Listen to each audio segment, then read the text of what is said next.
None of those other committees looked at a single one of her emails, and none of those other committees found out that she had her own server and her own private email. I am happy to conclude this investigation just as soon as John Kerry decides that he's going to give us the documents we're entitled to. I get that he has other things going on. I get that he's got a big portfolio, but I want to get this investigation over with, and he is the only thing standing between me and a completed investigation. There you have Trey Gowdy. Yeah, top Republican on the Benghazi committee representative. There he was on CBS's Face the Nation discussing his investigation into Benghazi. It's a great place to bring in our roundtable. We want to welcome in, once again, investigative reporter for the Washington Examiner, Sarah Westwood. Also rejoining us soon, columnist for the Fiscal Times, Liz Peek. So, Sarah, what is your reaction to that? Why is this taking so long? Well, Trey Gowdy is right in that none of the other congressional committees that looked into this knew that Hillary Clinton was using a private email. It means when they went to the State Department to request Hillary Clinton's emails, they probably were turned away because the State Department, as we know, didn't receive these emails until November 2014, long after the Select Committee had begun its investigations.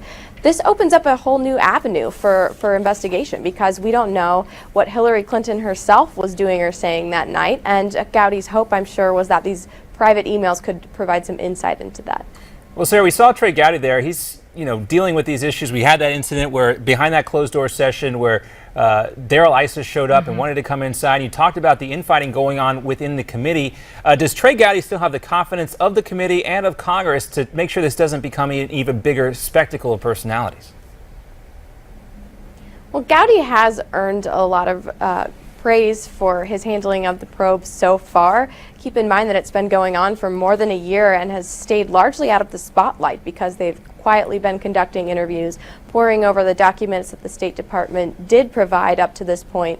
But now that they're starting to go after some highly political figures in Hillary Clinton's circle that have recognizable names, and now that Hillary Clinton has announced her candidacy for president, people are looking at the Benghazi probe through a new lens. And so now there's more scrutiny and more pressure on Trey Gowdy to really keep this investigation as bipartisan as he can. And we want to bring in Liz Peek back into the conversation. Liz, but do you think there's going to be anything that damaging to Clinton as she's running for the president? I think the constant drip, drip, drip of reminders to voters that Hillary Clinton has not been forthcoming about her personal emails. She has lied about what was turned over to the State Department, lied about how and why she used a personal server.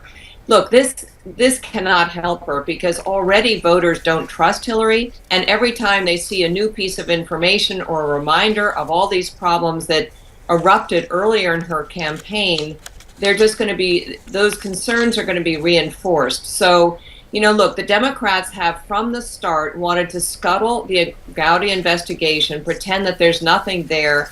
Pretty much anyone who's walked through the timeline of releases from the government and the State Department about what happened in Benghazi knows that there was, in fact, initially an effort to pretend that it was something other than it was, including through Hillary Clinton, who told the family, as you probably remember, that this was all about a video. It wasn't about a video. They knew that by then. So, unfortunately, I understand that this investigation's gone on a long time.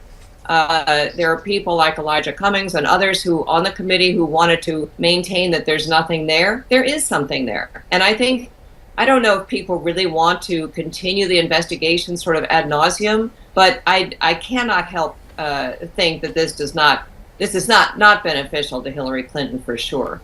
Well, there's also this aspect regarding of what was the State Department doing in Libya. Was there some sort of weapons transfer going on? We have this to talk about, too. In a sworn declaration to the District Court of Arizona on May 5th, 2015, a CIA officer named David Manners said, quote, "It was then and remains now my opinion that the United States did participate directly or indirectly in the supply of weapons to the Libyan Transnational Council." Now, if there was some sort of behind-the-scenes weapons transfer going on, can that be more damaging than, say, the email issue itself, Sarah?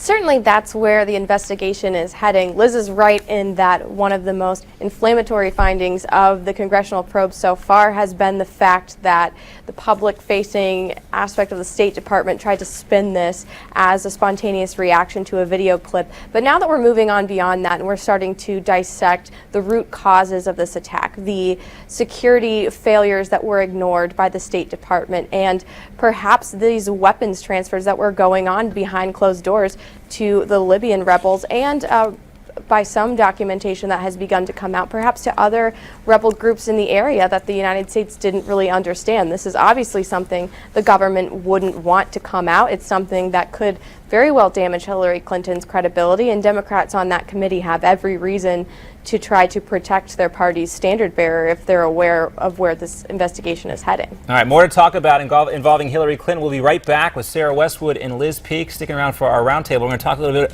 about speaking fees.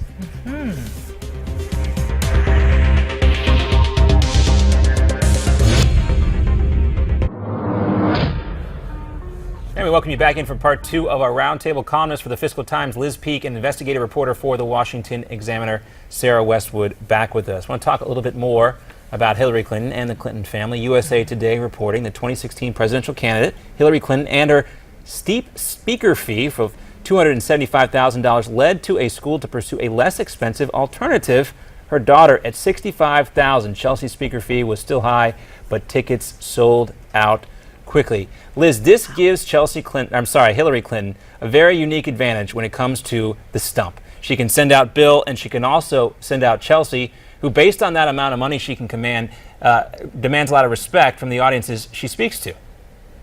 Well, I don't think she's commanding respect because of the fee she's charging. Look, she's a stand-in for Hillary. I think, frankly, Chelsea's a little bit of a liability for Hillary right now because, after all, she's married to a hedge fund manager, and Hillary spends a good deal of her time on the stump talking about how we have to rid the world of the evil hedge fund managers. So I think this is really problematic. And Chelsea, look, I actually know Chelsea Clinton. She's a nice girl. She has unfortunately sort of fallen into dogma Clinton-esque in that she defends the foundation when someone asked her, a reporter asked her about some of the charges about the foundation, which, by the way, I've written about, and as you all know, is completely appalling in terms of the amount of money actually spent on charity, etc. Chelsea did the usual Clinton maneuver of immediately redirecting the question and talking about how wonderful the foundation was. Look, she's the stand-in for Hillary. She doesn't have the political gravitas, obviously, of her father. But look, thank heavens it's not Charlotte the baby, right? On the stump, that'll be the next person who's out there.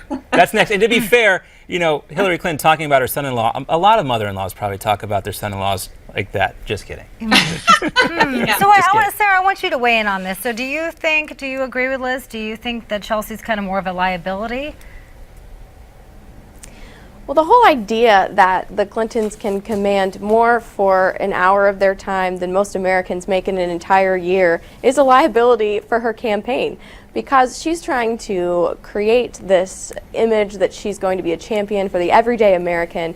She's promoting this rhetoric of populism, and you can see just from the speeches that she gives that she makes high six figures for a day's work, and that really creates a distance between herself and the very voters she's trying to win over. It's been years since she's lived a life that's relatable to anyone that she's trying to court to her side, and so definitely the fact that her daughter, who really doesn't have any sort of elected record history or real positions of influence in her life, can command $65,000 for one speech just shows the sort of advantage it is to be a Clinton. And it also makes us reconsider why we chose the fields we did, right? Or why we weren't born to the parents, of a former Secretary of State and President. That would help out your situation, I think, financially a lot.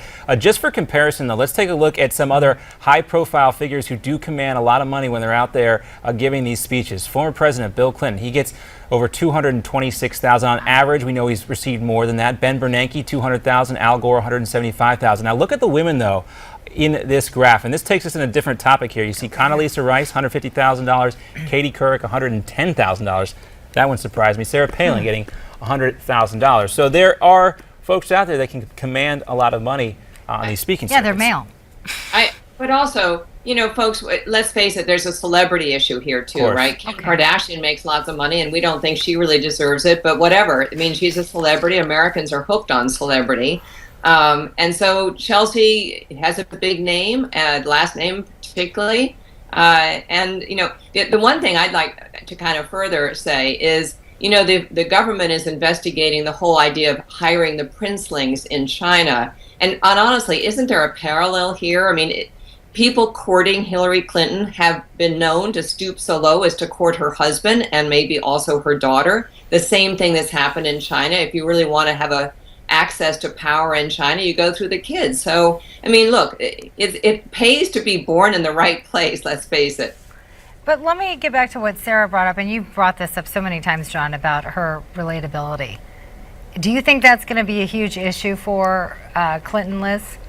Oh, absolutely. I mean, I think it's laughable to think that she can really take out a populist message traveling around the country when there is nothing, relatable is the right word, nothing that connects her to the real world at all. And, is that her fault? No, I applaud her success. I applaud the fact that she's a wealthy woman, but let's not pretend otherwise. And, when she starts talking about her mother, a person about whom we've heard virtually nothing in the last 40 years, you kind of wonder if obviously Hillary gets that, and she's trying to sort of pull, connections out of the sky that could help her kind of get to the people who are sitting around their kitchen table who are really wondering, does Hillary Clinton have my back? And the answer is no, she doesn't. Liz Peek, Sarah Westwood, thank you both for joining us for our roundtable today. Really appreciate your insight.